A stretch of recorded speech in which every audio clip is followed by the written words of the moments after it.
저는 이런 말을 합니다. 블록체인과 암호화폐는 대한민국의 미래이자 청년들의 희망이다.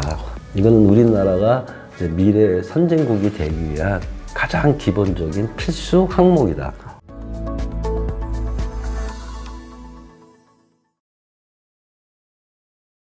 와, 계속해서 진짜 끝없이 얘기해도 계속해서 말씀 주실 것 같습니다. 정말 너무 좋은 말씀들 감사합니다. 네, 그러면 이제 지금부터는 용어를 좀 간단하게 정리를 해야 될 것 같습니다. 우리가 이 자산에 대해서 좀 다양한 용어들이 혼재되고 있는데, 국가에서 이제 정부에서는 가상자산이라고 부르고 있고, 그리고 일반적인 이제 투자자들은 암호화폐라는 얘기를 많이 씁니다. 그리고 또 디지털 자산, 이런 개념도 있는데, 요 세 가지의 어떤 개념들, 용어의 차이가 있을까요?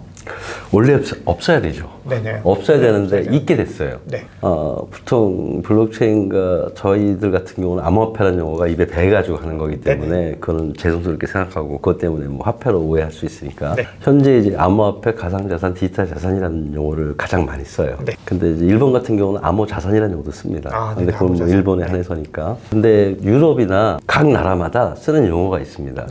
그러니까 유럽 쪽은 이제 암호자산. 암호자산이라는 용어를 써요. 미국 쪽은 구미 쪽이나 이런 쪽은 디지털 자산. 그러니까 전 세계적으로 이제 암호자산이나 디지털 자산을 혼용하고 쓰고 있어요. 근데 그 말 속에는 뭐가 있냐면은 암호화폐가 화폐가 아니라 자산으로서 인정하는 흐름에 맞아요. 근데 이제 가상자산 용어를 쓰는 데가 가끔씩 있습니다. 그게 이제 우리나라 같은 경우가 그 중에 하나인데 사실은 전 세계적 흐름에는 가상자산은 제가 볼 때는 아닌 것 같아요. 문제는 뭐냐면 용어가 중요한 게 아니라 그 용어의 정의가 중요한 거죠. 그 암호화폐, 암호자산, 디지털 자산, 가상자산 용어를 들었을 때 사람들은 어떤 생각을 하느냐는 거죠. 그게 다르다는 거죠. 제가 볼 때 현실적으로 나는 굉장히 중요하다고 생각하는데 다른 사람들은 별로 중요하게 생각하지 않더라고요. 중요한 것 같습니다. 보통 암호화폐나 그러니까 유럽의 미카에서 암호자산을 정의하는 정의가 있고요. 디지털 자산을 정의하는 정의가 있는데 암호자산이나 디지털 자산이나 공통적인 세 가지 개념이 들어가야 돼요. 첫째는 뭐냐면은 P2P로 발행한다. 두 번째가 암호 기술로 안전성을 보장해 줘야 된다. 여기까지는 사람들이 쉽게 이해를 하시더라고요. 근데 세 번째가 가장 중요한 개념입니다. 세 번째가 뭐냐면은 디지털 자산의 가치 및 권리 표현이다라는 게 들어갑니다. 제가 계속 말씀드리는 거. 앞서 말씀하셨던. 이 세 가지를 저희 같은 경우는 공통적으로 만족을 해야 그거를 암호화폐, 디지털 자산, 암호자산이라고 얘기합니다. 그런데 우리나라에서는 가상자산이라는 용어를 이제 정부의 공식 용어로 쓰고 있습니다. 근데 그런 문제는 우리나라 가상자산의 그 정의가 어떻게 되어 있느냐? 너무 광범위하게 되어 있습니다.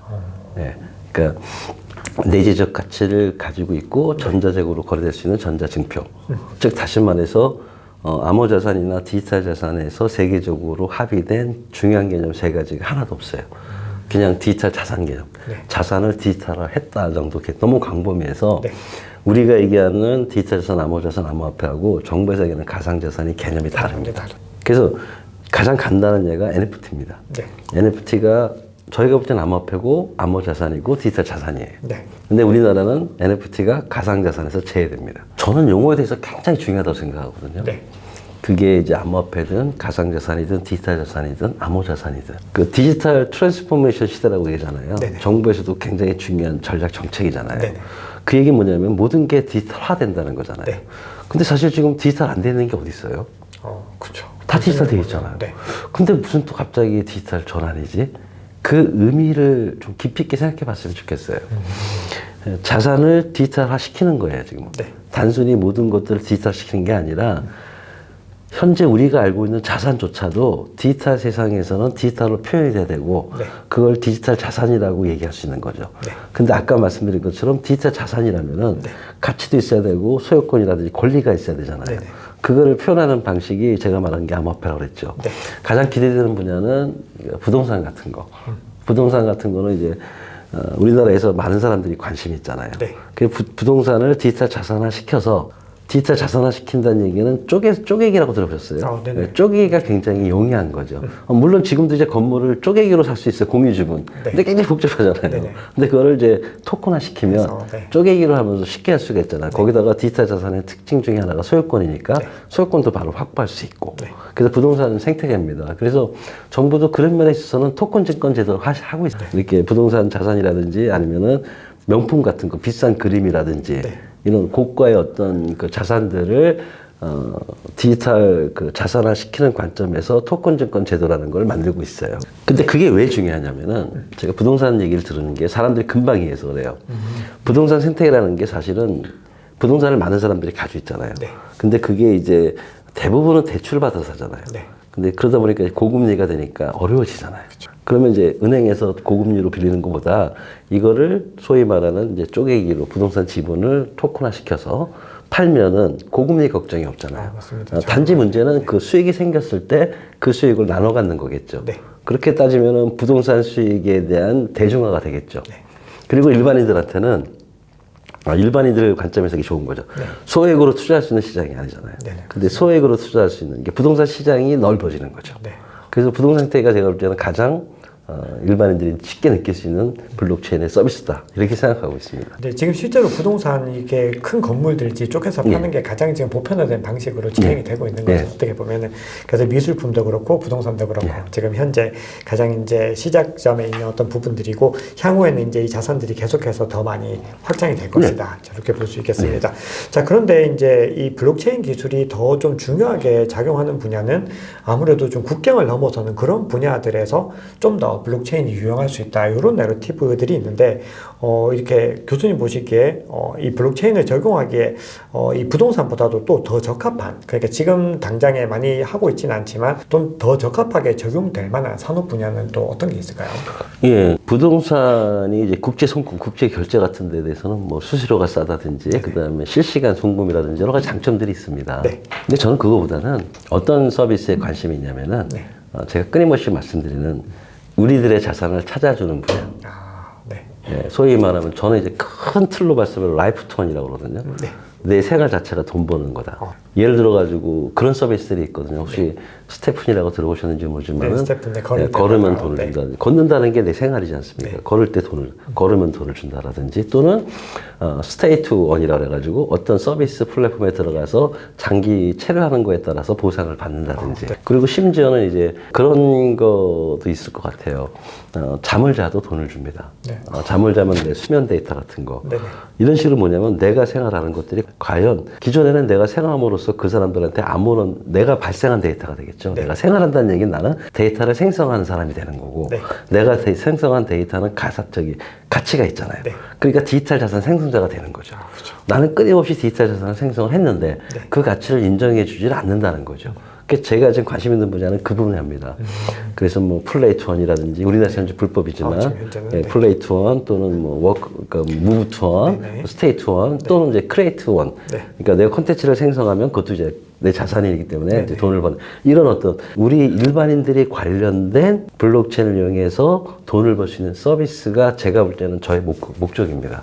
그래서 그런 쪽을 좀 많이 신경을 써. 더군다나 이제 그 국제 송금 같은 경우는 필연적이라고 생각한다는 거죠. 네. 그거는 이제 그 블록체인의 본질에선 조금 벗어난 그냥 결제 쪽이에요. 그건 오히려 예, 결제 쪽이다. 오히려 결제 쪽이다. 그러니까 블록체인의 본질인 디지털 자산을 가지고 할 수 있는 서비스는 제가 지금 말씀드리는 거 있는 거죠. 그 다음에 그런 부분들은, 예, 네. 그런 분들이 제가 관심 있고 또한 이제 요즘 이제 하도 이슈가 되고 있는 게 이제 ESG입니다. 네. 기후환경 때문에 탄소 제로라든지 넷 제로 같은 거 있지 않습니까? 네. 거기에서 보면은 이제 그린워싱이라는 게 있어요. 그걸 어떻게 우리가 확인하느냐 이거죠. 네. 속으로는 이제 탄소 배출 안 하면서 우리는 탄소 배출 기업입니다 하면서 하는 그 사회적 기업 같은 경우도 있죠. 그래서 ESG 경영 또는 탄소 제로, 탄소 배출권, 탄소 상쇄권을 검증하고 필연적으로 확인할 수 있는 그런 체계에는 제가 볼 때는 반드시 블록체인에 들어갈 수밖에 없다는 거고요. 더군다나 그 블록체인에 제가 NFT를 아까 말한 것처럼 하나의 가상 디지털 자산으로 보는 이유가 제가 어떤 탄소 제로 활동을 했지 않습니까? 네. 그런 거 생겨서 탄소 상쇄권을 제가 얻을 수가 있는 거죠. 네. 그걸 NFT로 하게 되면은 저한테 자산이 또 생기는 거죠. 네네. 개인들이 모을 수 있는 자산에 관심이 많다는 거죠. 근데 그것이 바로 우리 전 지구적인 문제를 해결하는 분야. 네. 이쪽에 관심이 또 있습니다. 와, 어떻게 보면 이런 부분들이 가장 필요하면서도 또 우리가 가장 우리의 삶에 연결되고 그렇죠. 이런 부분들이 결국은 사용성 측면에서도 가장 많이 늘어날 가능성이 예, 높다고 맞습니다. 이렇게 봐야 되겠습니다. 자, 그러면 제가 이제 국제 송금 얘기가 좀 나왔으니까 예. 조금만 더 구체적으로 프로젝트 하나만 좀 여쭤보면은 예. 아무래도 이제 교수님께서는 그 블록체인 분야와는 이 국제 송금 송금보다는 더 라이프에 관련된 라이프돈을 더 중요하다고 말씀 주셨지만 국제 송금 분야를 또 혁신하려는 프로젝트 중에서 한국인들이 좀 좋아하는 프로젝트가 리플 프로젝트가 네, 리플 있죠. 유명하죠. 워낙 지금 이제 법정 싸움을 하고 있죠. 네네. 그래서 이제 여기 이제 뭐 내년에 마무리된다. 자, 이런 얘기가 나오고 있는데 이 프로젝트에 대해서 교수님 뭐 개인적인 관점은 어떠신가요? 아니 저는 반드시 필요한 프로젝트고요. 반드시 필요하다. 이제 문제는 이제 각국의 정책하고 연결돼 있다는 거죠. 그렇죠. 예를 들어서 리브라 페이스북이 이제 페이스북 리브라고 DM한 거고 똑같아요. 네네. 리플이 가능하게 되면은 기존의 금융 생태계를 혁신하는 거잖아요. 네. 근데 사실은 기존의 금융 생태계를 쥐고 있는 세계 강대국들 있지 않습니까? 네. 스위트망이 필요 없어지는데. 네네. 그러니까 그거는 이제 우리나라 같은 경우에는 이제 외환 관리라는 옛날에 이제 IMF를 한번 겪어봐가지고 외환 관리의 중요성이 있습니다. 네. 그래서 외환 관리의 기본이 집중입니다. 네. 그래서 우리가 외환할 때는 항상 신고해야 됩니다. 네네. 아마 연간 3만 불인가 2만 불 이상이면은 네. 항상 신고해야 되듯이 제가 볼 때 국제 송금 같은 경우는 각국의 규제에 어떻게 변화에 따라서 아마 영향을 받을 거다. 근데 아마 아프리카라든지 이런 조금 이제 금융 인프라가 갖춰지지 않은 데서는 무조건 환영할 거다. 네네. 근데 우리나라는 과연 리플을 허용할 것이냐에 대해서는 제가 볼 때는 아직은 좀 현실적이지 않다고 생각을 합니다. 어떻게 보면 리플이 본인들이 이제 주장하는 거는 스위프트에서 좀 배제된 금융 낙후된 그런 지역들을 본인들이 좀 하고 있다라고 하고 실제로 거기서 많은 매출들이 좀 나오고 있는데 그거는 이제 방향성을 좀 잘 잡았다고 봐요. 맞습니다. 그런 부분들. 네. 그러니까 모든 게 새로운 세상이지 않습니까? 네. 그러니까 제가 또 경험에 의해서 말씀드리면 제가 이제 정보통신부 산하에 지금 이제 한국인터넷진흥원인데 한국인터넷진흥원에서 근무를 했습니다. 네. 그때 이제 암호기술 팀장을 맡아가지고 좀 자랑하면은 전자사용법을 만든 사람이고 네네. 우리나라 공인인증서 쓰시죠 인터넷 뱅킹 공인인증 체계를 구축한 사람이고 가장 유명하게 말씀드리면은 주민등록번 인터넷 발급하잖아요. 네, 그거 구축한 사람입니다. 굉장히 정보 관련된 일들을 굉장히 많이 하셨네요. 그러니까 인터넷 진흥에 그 당시엔 정보통신부였고요. 정통부 산하의 인터넷진흥원에서 인터넷 세상의 역기능인 정보보호를 해결하는 일을 했었습니다. 네네. 그 말은 무슨 말이냐면은 인터넷 진흥 시대에서는 인터넷 진흥이라는 얘기는 기존의 물리적 세상에서 인터넷 세상으로 바뀌는 거죠. 네. 맞죠? 네. 그러면은 기존의 물리적 세상에서는 생각하지 못했던 새로운 서비스들이 나타난다는 거죠. 그러면 그 새로운 서비스를 담을 수 있는 법이나 제도가 따라올 수 있느냐 이런 문제가 있을 거 아니에요. 그래서 그 당시에 인터넷 진흥과 관련된 수많은 법들이 제정됐습니다. 그게 소위 말하는 전자금융법, 전자문서법, 전자정보법. 그러니까 새로운 제도를 만들어야 된다는 거죠. 근데 이제 인터넷 세상에서 블록체인 세상으로 오지 않습니까? 그럼 여기서는 미처 생각하지 못했던 또 새로운 서비스들이 나오는 거죠. 이 블록체인 세상에 있어서 그 제도나 법이 만들어져야 블록체인에 대한 본질을 국민들에게 보여줄 수 있는 서비스들이 활성화된다는 거죠. 그래서 옛날에 전자사용법, 전자정보법 만들듯이 저는 지금은 이제 블록체인 기본법, 스마트 계약법, 그 다음에 암호화폐법 이런 것들을 만들고 심지어는 블록체인 정보법 이런 거를 만들어야 된다는 거죠. 근데 이제 그게 이제 과연 시장의 성숙한 활성화 단계랑 법 제정의 속도가 과연 얼마나 일치하느냐. 그게 저는 이제 미래 세상을 이끌어갈 각 국가가 해야 될 일이라고 생각을 합니다. 우리 한번 겪은 게 이제 타다잖아요. 네, 맞습니다. 그것도 어떻게 보면 중요한 사례입니다. 타다가 처음에는 합법이었잖아요. 잘 나가는데 이제 사회적 갈등이 일어나게 됩니다. 새로운 기술이 나와서 새로운 서비스가 낳게 되면은 기존 서비스를 운행하는 사람하고 이제 충돌이 일어나는 거죠. 그래서 정부가 그런 이해 갈등의 조절을 좀 잘해주셔야 돼요. 제가 볼 때는. 진짜 좋은 말씀이네요. 이건 제가 이제 정책 지원을 한 경험에서 말씀드려요. 아무래도 이제 교수님께서 이 어떤 정부에 촉구하는 말씀이라든지 이런 여러 가지 정말 우리가 어떤 개인의 투자 관점뿐만 아니라 정말 이 산업의 발전을 위해서 좀 여러 가지 말씀을 주시는 이유가 아무래도 이제 많은 것들을 보셨기 때문에 또 뭔가 문제점들이 더 많이 명확히 보이실 것 같아요. 자, 그럼 교수님 이제 남은 한 3가지 정도 질문만 딱 하고 마무리로 가겠습니다.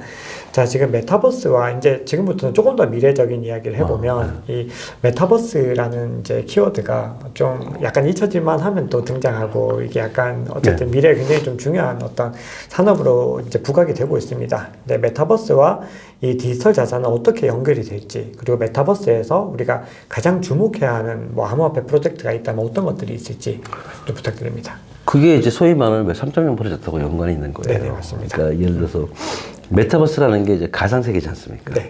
말 그대로 메타버스라는 게 이제 현실의 어떤 가상세계라는 거죠. 그리고 정부도 메타버스는 아직까지도 중요합니다. 네. 좀 인공지능이라든지 이런 것들이 이슈가 조금 사그라들어서 그렇지 메타버스 중요합니다. 네네. 그래서 정부에서도 이제 메타버스 지능으로 이제 가상융합경제라는 걸 만들어요. 네, 가상융합경제. 예, 그건 정부에서 공짜로 굉장히 잘하시는 일입니다. 네. 왜냐하면은 현실 세계와 가상 세계를 융합해서 기존의 경제 생태계를 확장하는 거죠. 네. 근데 이제 블록체인 관점에서 보면은 메타버스가 블록체인의 본질이라든지 디지털 자산의 혁명을 보여줄 수 있는 아주 최적화된 세상입니다.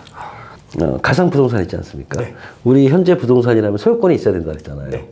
근데 현재 소유권은 등기부등본이 있잖아요. 네. 근데 메타버스 안에서 가상 부동산을 팔잖아요. 네. 그럼 가상 부동산의 소유권을 누가 어떻게 보장해 줄 거냐는 거예요. 없어요. 네, 없습니다. 근데 블록체인을 쓰면서 가상 부동산을 NFT로 만들어서 소유권 가치까지 포함하고 거래도 실시간으로 될 수 있는 네. 그런 블록체인 기술이 있기 때문에 가상 부동산 생태계가 가능한 거라는 겁니다. 네. 이제 그게 이제 왜 3.0이라고 해가지고 소유권 앱을 통해서 만들어진 또 다른 경제 생태계잖아요. 네. 그래서 메타버스 때문에 아마 제가 볼 때는 NFT가 뜰 겁니다. 그리고 실제적으로 현재 모든 대기업들이 아마 그 고객들을 위해서 아마 메타버스 뭐 만들고 그 안에 NFT 개념을 넣어서 NFT 생태계를 만들고 있고요. 네네. 그 NFT를 가진 사람한테 이제 혜택이라는 걸 또 줌으로써 네. 그 NFT 생태계를 활성화하고 싶어 해요. 네. 그 NFT 생태계를 활성화 싶은다는 얘기는 고객이 많아진다는 거고 그 고객들을 잡고 싶은 거죠. 근데 이거는 잊혀진 게 아니라 지금 추진하고 있습니다. 그래서 메타버스에서는 반드시 블록체인이 필요하고 네. 그 필요한 이유가 디지털 자산 때문에 필요하다. 그리고 그게 현실적으로 표현되는 거는 왜 3.0으로 표현될 것이다. 저는 그렇게 보고 있습니다.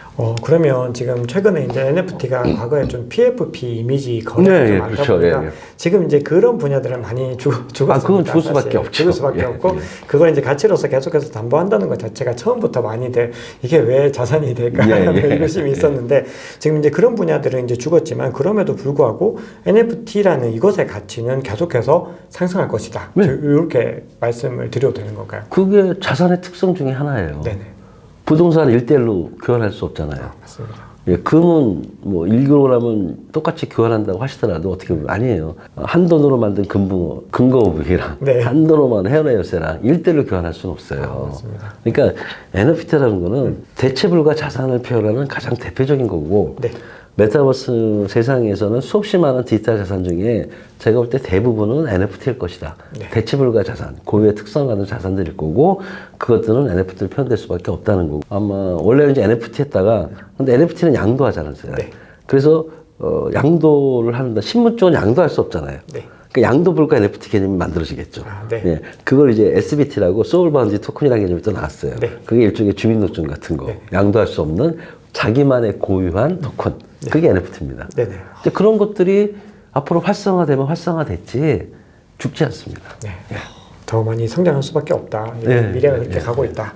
이렇게 정리를 하겠습니다. 자, 그러면 이제 3부 마지막 질문으로 그 교수님께서 이제 기술적인 관점부터 해서 정말 경제적인 관점 그리고 산업적인 관점 정말 폭넓게 말씀을 주셨는데 이제 교수님께서 이제 이런 여러 가지 관점들 속에서 이 좋은 암호화폐를 선별하는 교수님만의 어떤 특별한 노하우가 있을까요?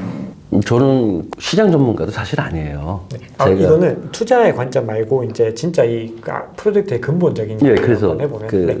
그 프로젝트가 성공할지 안 성공할지는 잘 모르지만 제가 분명히 말씀드릴 수 있는 거는 그 프로젝트가 건전한 건지 불건전한 건지는 판단하는 쉬운 방법이 있다. 네네. 오늘 인터뷰의 모든 내용 핵심에는 디지털 자산이 있는 거고 네. 암호화폐라는 게 디지털 자산을 표현하는 수단이라고 그랬지 않습니까? 네. 그렇다는 얘기는 암호화폐를 발행한다는 얘기는 대응되는 뭐가 있어야 된다? 디지털 자산이 있어야 되잖아요. 네. 그러니까 디지털 자산, 그러니까 자산이 없는 암호화폐는 불건전할 확률이 굉장히 크다. 그래서 그냥 딱 봤을 때 이게 건전한지 불건전한지를 판단하는 기본 요소는 핵심적인 본질은 대응되는 자산을 뭐로 하느냐. 네. 첫 번째 거고. 네네. 두 번째는 대응되는 자산이 있잖아요. 네. 예를 들어서 어떤 사람들이 걸으면 돈을 주는 프로젝트를 했어요. 네. 그러면 내가 토큰을 받잖아요. 그 토큰 속에는 나의 걸음 데이터라는 자산이 있는 거죠. 네. 근데 나의 걸음 데이터 자산의 가치가 얼마냐? 예를 들어서 그 토큰이 10,000원이다. 내 걸음 데이터가 10,000원이 되려나?